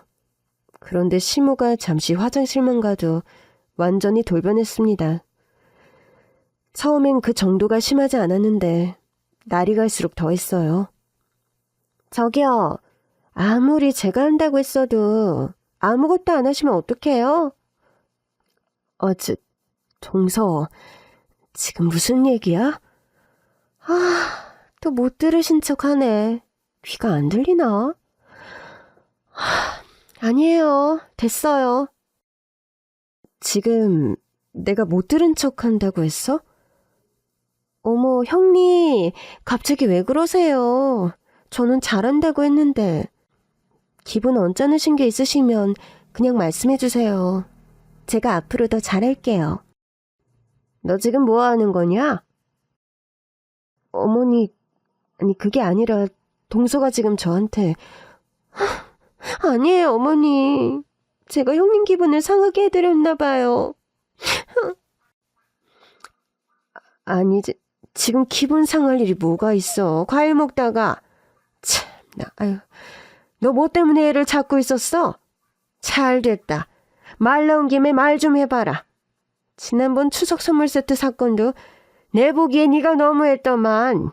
돈 좀 쓰지. 그게 선물이라고 가져와서는 무거워서 한 개만 들고 갔다는데 그렇게 화를 냈다며? 제가요? 그게 아니라 저보고 동선의 집에 가져다 놓으라고 해서 제가 그럴 시간이 없다고 했을 뿐이에요, 어머니. 오해세요, 형님. 그때도 지금도 그때 제가 손목을 다쳐서 무거워서 하나만 들고 간 거지. 형님 선물을 무시해서 그런 게 아니었는데. 어딘가 잘못돼도 한참 잘못됐다는 생각이 들었습니다. 추석 지나서 참치 세트와 식용유 세트가 많이 들어왔길래 시댁에 갖다 드리면서 동서도 필요하면 챙겨가라고 말한 적이 있었어요. 그런데 동서가 자기네 집으로 갖다 달라는 거예요. 제가 그럴 시간이 없다고 미안하다고도 했는데 시모는 전혀 딴소리를 했습니다. 게다가 시모 앞에서 갑자기 눈물을 터뜨리는 동서를 보니 어떻게 해야 될지 당최 모르겠더라고요. 정말 당황스러웠지만 그땐 동서보다 제 말을 하나도 믿지 않는 시모에게 더 서운했어요. 그렇게 저를 오래 지켜보셨으면서 제가 그럴 사람으로 보였던 건지 저는 억울해서 말이 잘 나오지도 않더라고요. 그날 이후부터 시모는 시장에서 저를 봐도 본체만 체하며 거리를 두는 듯 했습니다. 더 이상 제게 밥을 먹으러 오라는 말도 하지 않았죠. 남편은 뒤늦은 취업으로 회사 일이 바빴던 터라 어떤 하소연도 할 수 없었습니다. 저도 이러다 말겠지. 가족끼리 싸움은 물베기라고 생각하며 다시 바쁜 나날을 보냈어요. 그러던 어느 날 옆집 생선가게 아줌마가 저희 시모가 요즘 디스크가 도져서 잘 걷지도 못한다는 얘기를 해주더군요. 같이 도수 치료를 받으러 다닌다고는 하는데 그걸로 치료가 될 것 같지 않다면서 귀띔을 해줬어요. 저는 시모가 걱정돼서 이른 퇴근 후 시댁으로 갔습니다. 시모가 좋아하는 소고기를 사들고요. 평생 순대 장사를 하며 고생한 시모는 온 전신의 관절이 많이 안 좋았어요. 하지만 워낙 짠순이라 돈 아낀다고 실비보험이 되는 간단한 도수 치료만 하고 있는 듯 했습니다. 그런데 현관에 들어서니 동서의 비싼 명품 구두가 먼저 보이더군요. 어머니, 저 왔어요. 어머, 동서도 와 있었네? 형님 오셨어요? 말도 없이 어쩐 일이세요? 어머니 뵈러 왔지. 어머니, 소고기 좀 사왔어요. 제가 밥 좀 차릴까요? 식사하셨어요? 됐다. 누가 반긴다고 여기 왔냐? 또 싸우려거든 집에 가서 너 혼자 먹어라. 에이, 무슨 말씀을 그렇게 하세요. 냉장실에 일단 고기 넣어둘게요. 빨리 드셔야 해요. 그리고 옆집 방씨 아주머니한테 들었어요. 도수치료 다닌다면서요? 그거 아픈 거 오래돼서 큰 병원 한번 가보셔야 될 것 같은데. 그렇게 되면 나중에 못 걸으세요, 어머니. 할 짓 없는 여편네가 별소리를 다 짓거리고 다녔네. 얘, 내가 못 걷기를 바라는 거냐? 그리고 네가 돈 벌어서 데리고 가는 것도 아니면서 누구 등골 빼먹으려고 생각해주는 척이야. 생각해주는 척이긴. 어머니, 무슨 말을 그렇게 하세요. 저 너무 서운해요. 내가 더 서운하다. 남들은 맏며느리가 건강검진도 예약해주고 주말이면 외곽에 가서 꽃구경도 하고 1등급 소고기도 사준다는데 시장 불고기 봉다리 털렁 하나 들고 와서는 고작 하는 말이 그거냐? 어머니, 저도 한다고 하는데. 형님, 이제 너무 걱정하지 마세요. 제가 병원 모시고 가기로 했어요. 그리고 어머니, 저희가 이제 모시려고요.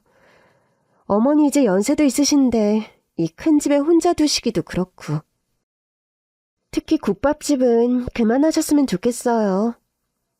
예, 가게는 계속 한다니까. 나 아직 쓸만해. 어머니, 안 돼요. 그래서 더 아프신 거라니까요. 형편이 어려운 것도 아니고 순대를 왜 팔아요. 이제 그만하세요. 일단 내일 병원 다녀와서 그 일랑 같이 다시 얘기해요. 갑자기 합가라니. 동서는 형님 댁인 우리 부부와는 아무런 상의도 없이 자기네가 시무를 모시고 살겠다고 선포했어요.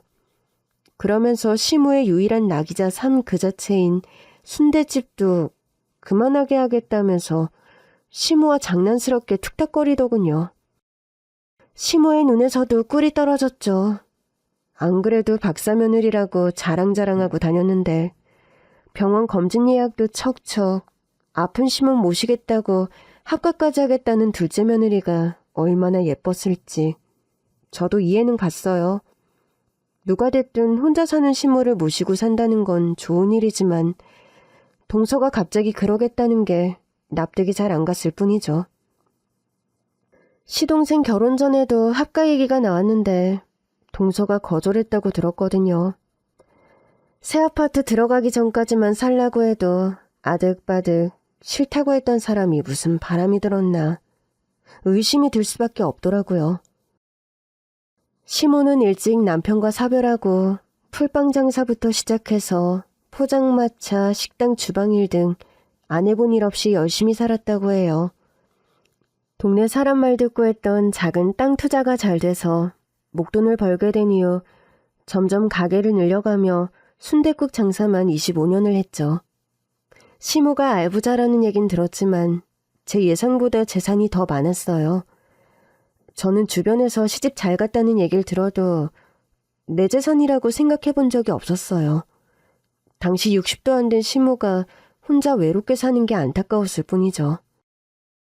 저는 머리가 복잡했지만 한편으론 동서의 행동이 저의 오해일 수도 있다는 생각에 남편에게도 싫은 내색 한번 하지 않았어요. 시동생네는 빠르게 일을 진행시켰고 이삿날도 잡혔죠.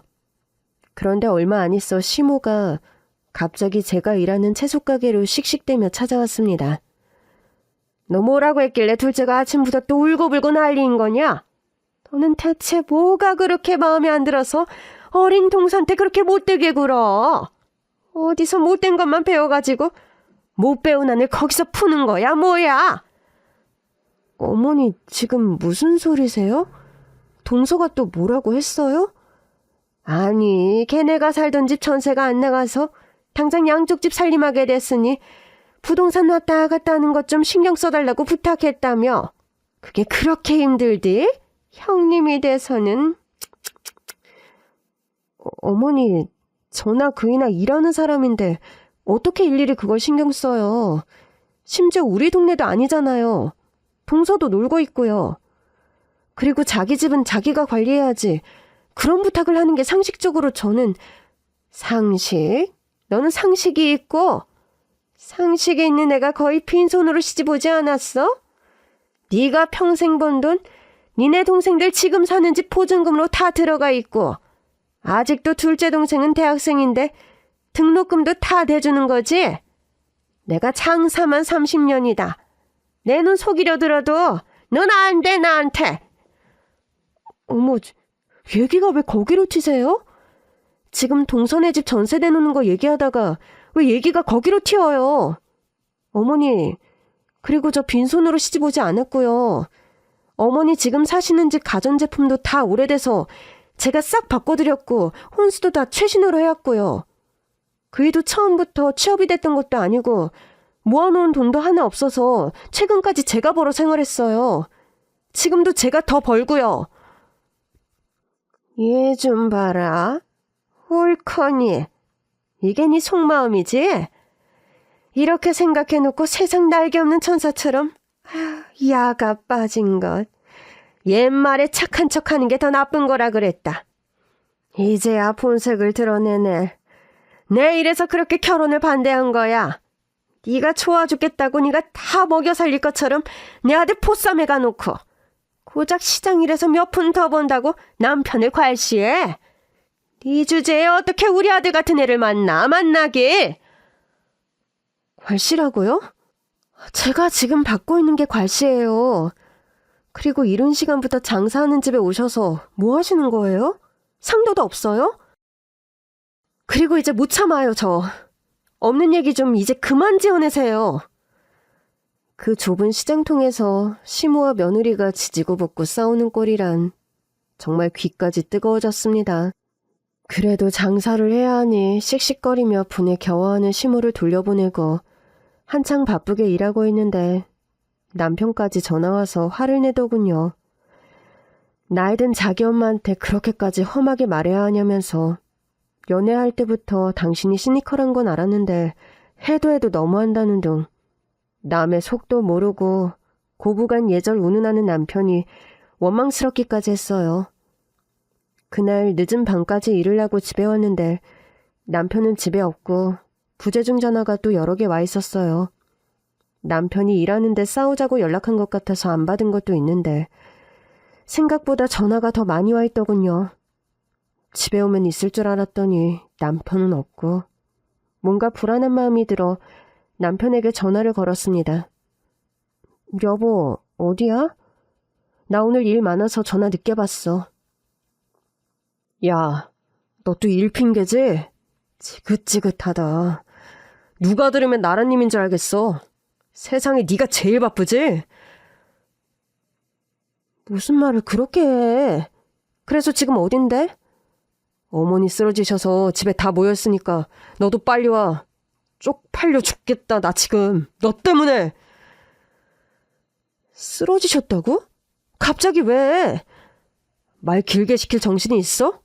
참 대단한 며느리 나셨네. 빨리 오기나 해. 저와 낮에 싸운 것 때문에 혈압이 높아지신 건가? 어디가 어느 정도 아프시길래 이 밤에 모두 모인 거지? 저는 온갖 걱정을 하며 시댁으로 달려갔습니다. 다행인 건지 시모는 쓰레기 버리러 나가다가 누가 대문 앞 대리석 바닥에 버린 바나나 껍질에 밟고 미끄러졌다고 하더라고요.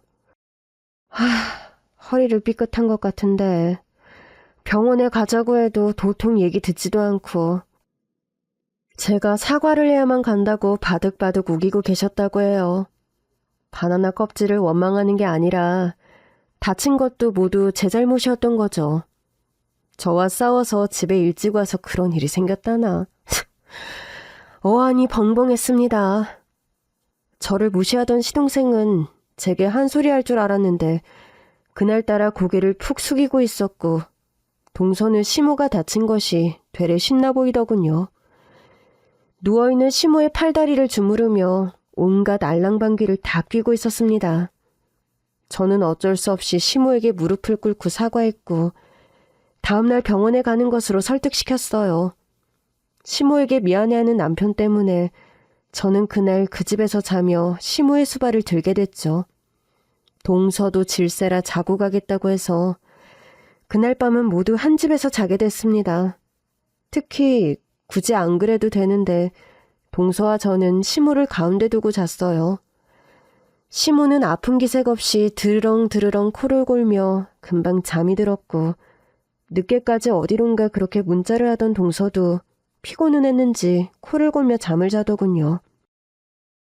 저는 이른 새벽에 또 나가야 했지만 잠이 오지 않았어요. 뭔가 늘 우여곡절이 많던 제 삶이 다시 또 산으로 가는 듯한 기분이 들면서 서럽기도 했고요. 이런저런 생각을 하다 옅은 잠이 들었는데 동서의 핸드폰 진동이 계속 울리더라고요. 잘못 설정된 알람인가 해서 대신 끄려는데 이상한 문자가 미리 보기로 언뜻 보였습니다. 너희 CM이 어쩌고 써있는데 욕도 섞인 것 같았고요. 저는 기분이 왠지 찝찝해서 동서의 핸드폰을 들고 거실로 나갔어요. 남의 폰을 그렇게 보면 안 되는데 여자들만 느낀다는 그 묘한 촉 있잖아요. 동서는 의외로 폰이 잠겨져 있지도 않더군요. 그래서 문자 내역을 눌러보는데 한 사람과 유독 긴 대화를 했더라고요. 대화창도 상단에 고정이 돼 있었습니다. 그런데 그 문자 내용이 정말 놀라웠어요. 우리 CM이 뒤지면 수십억은 생길걸? 와, 진짜 알짜배기였네. 순대 냄새만 맡으면 어쩌나 걱정했는데 우리 그 돈 생기면 이제 뭐부터 해야 돼? 리스트 짜놔야겠다. 아, 어떡해. 나 잠 안 와. 두근두근.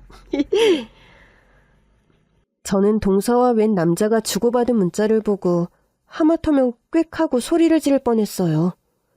시모의 사고가 단순히 남이 버린 바나나 껍질에 미끄러진 줄 알았는데 알고 보니 동서가 일부러 대문 밖에 물을 뿌려서 살얼음을 얼게 했던 겁니다. 마지막 문자 내용을 보니 결국 시모가 좀비처럼 살아났다면서 명줄도 길다고 투덜대기까지 했더군요. 다음 계획을 짜자며 의기투합하는 두 악마의 대화를 보고 있자니 저는 어디서 어디까지 계획된 건지 무섭기까지 했어요.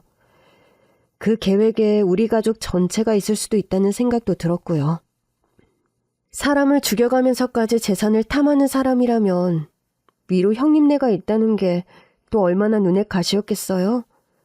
이번에 시동생네가 시댁으로 들어와 산다고 했을 때는 잘난 척하는 시동생까지 합세해서 결정한 거라고 생각했는데 이렇게 동서에게 상관함까지 있는 걸 보니 시동생도 속고 있다는 게 분명하다는 생각이 들었죠.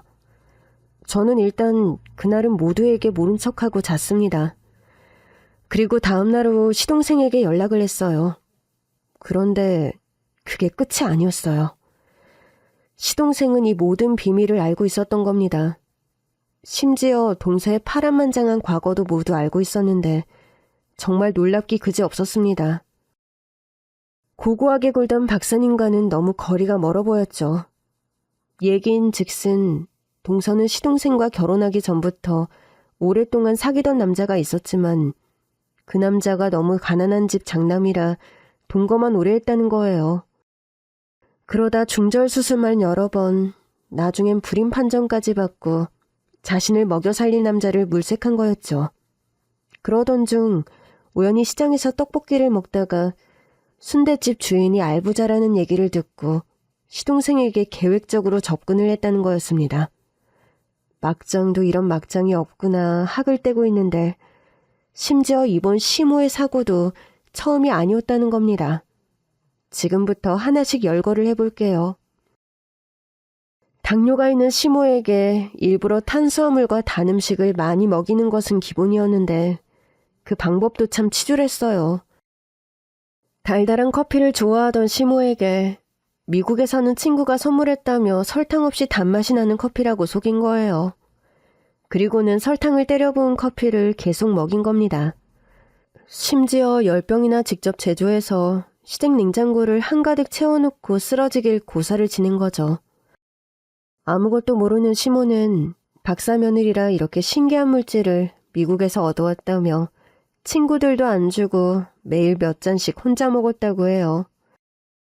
얼마 전에 시모가 코로나로 죽다 살아났는데 알고 보니 그것도 동서가 일부러 코로나에 걸려와서는 시모에게 옮긴 거였어요.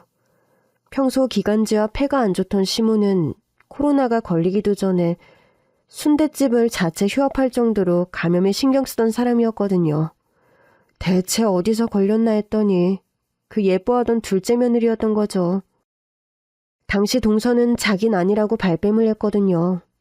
저는 그제야 그 상간난 놈과 동서의 문자 전말을 이해할 수 있었어요. 그들이 시모를 좀비라고 표현했던 것도 납득이 가더군요.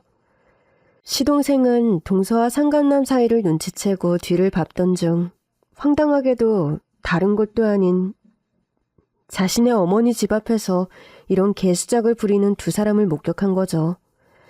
정말 간도 크지 않나요?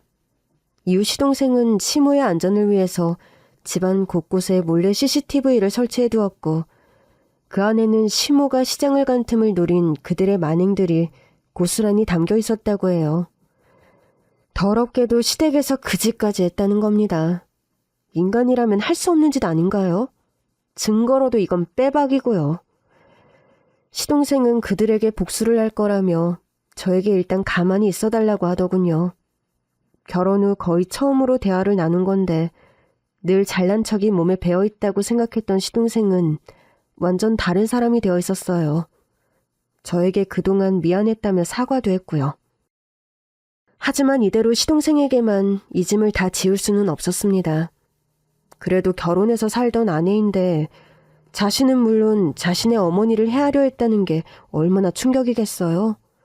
시동생은 이미 동서의 뒷조사를 하면서 자신을 완전히 속였다는 사실에 멘탈이 반은 나간 상태로 보였고요. 저는 시동생과 상의해 남편과도 이 모든 사실을 공유했습니다. 일단 남편과 시동생 그리고 저는 그 인간들이 돈에 환장한 것들이니 돈에 배신당하는 것이 가장 끔찍하지 않겠냐는 데 동의했어요. 그래서 그들의 계획대로 움직여주는 척 해보기로 계획을 짰죠.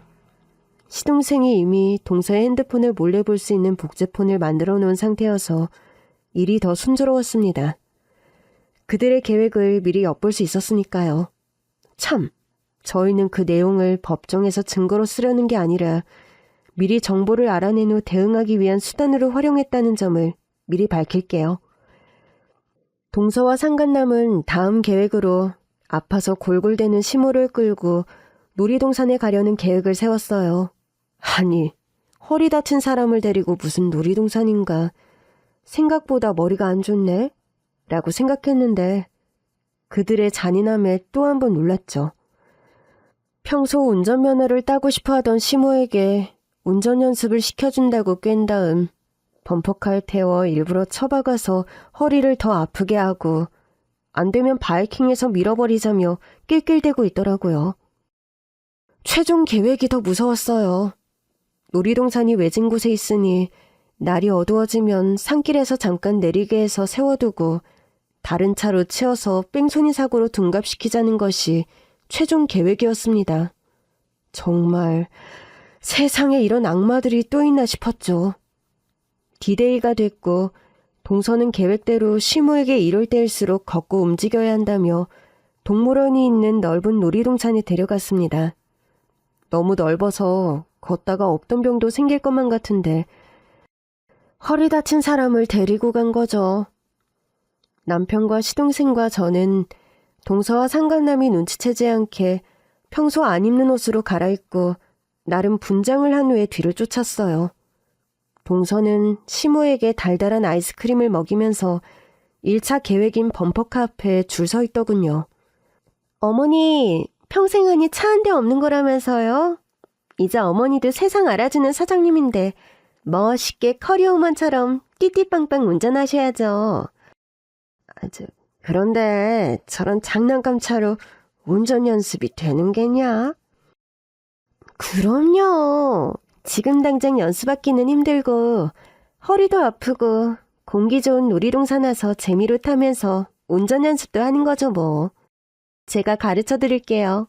걱정 마세요. 박사과정을 밟는다는 여자가 그렇게 단순무식한 방법을 정말 실행할 거라곤 생각 안 했는데 정말 꾸역꾸역 행동에 옮기더군요. 하지만 저러다 진짜 시모가 크게 다칠 것만 같아서 저희는 계획을 변경했습니다. 동서에게 집에 일이 있으니 빨리 돌아오라고 재촉한 거죠. 동서는 양심은 있는지 놀이기구 타는 걸로 시모를 괴롭힐 계획은 접고 집으로 그냥 돌아오는가 했는데 집이 아닌 외진 산동네 비포장길로 가는 겁니다. 저희는 눈에 띄지 않게 일정한 간격을 두고 멀리 떨어져 갔지만 차의 위치 추적기를 달아놨기 때문에 쫓아갈 수 있었어요. 그리고 이러다 정말 사달라겠다 싶어 속도를 냈죠. 저도 지금은 아무렇지 않게 말하지만 쫓아가는데도 너무 무섭더라고요.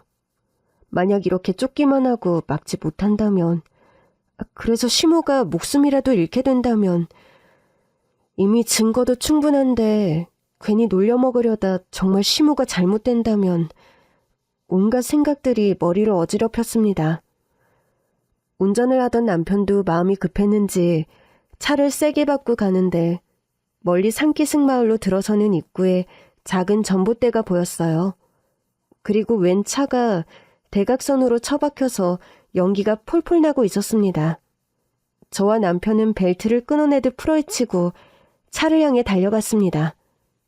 그런데 그때 나무 뒤에서 뭔가 나오더군요. 그 그림자는 다름 아닌 시모였어요. 어머니 괜찮으세요? 어디 다치신 데 없으세요? 엄마, 괜찮아? 허리는? 엄마, 나 때문에 나는 괜찮다. 이미 허리복대도 차고 나왔었고 내 생명줄 길다. 걱정 마라. 내가 누구냐? 산전수전, 공중전, 회오리전 다 이겨낸 신말숙이여 내가. 알고 보니 시모를 걱정한 시동생이 놀이동산 떠나기 직전 시모에게 급하게 문자로 모든 사실을 알렸고 저희와 상의할 시간도 없이 일이 진행됐던 터라 여기까지 오게 됐다는 겁니다. 시모도 일단 괜히 일을 그르칠 수 있으니 자신이 알고 있는 건 비밀로 하게 했던 거고요. 동서 측은 원래 동서가 차를 몰고 상간남이 맞은편에서 차로 들이받는 계획이었는데 시모가 운전대를 빼앗아 전봇대를 향해 차를 들이받아서 계획이 완전히 틀어진 거였죠. 시모도 살짝 다치긴 했는데 힘이 어디서 나셨는지 동서의 머리채를 이미 다 쥐뜯어 놓은 상태였고요. 상간남은 운전 미숙인지 바보인 건지 시모가 동서를 쥐뜯는 모습을 보고 도망가려다 논두렁에 틀어박혀 차가 완전히 뒤집혀 있었습니다. 숨구멍은 붙어 있었고요.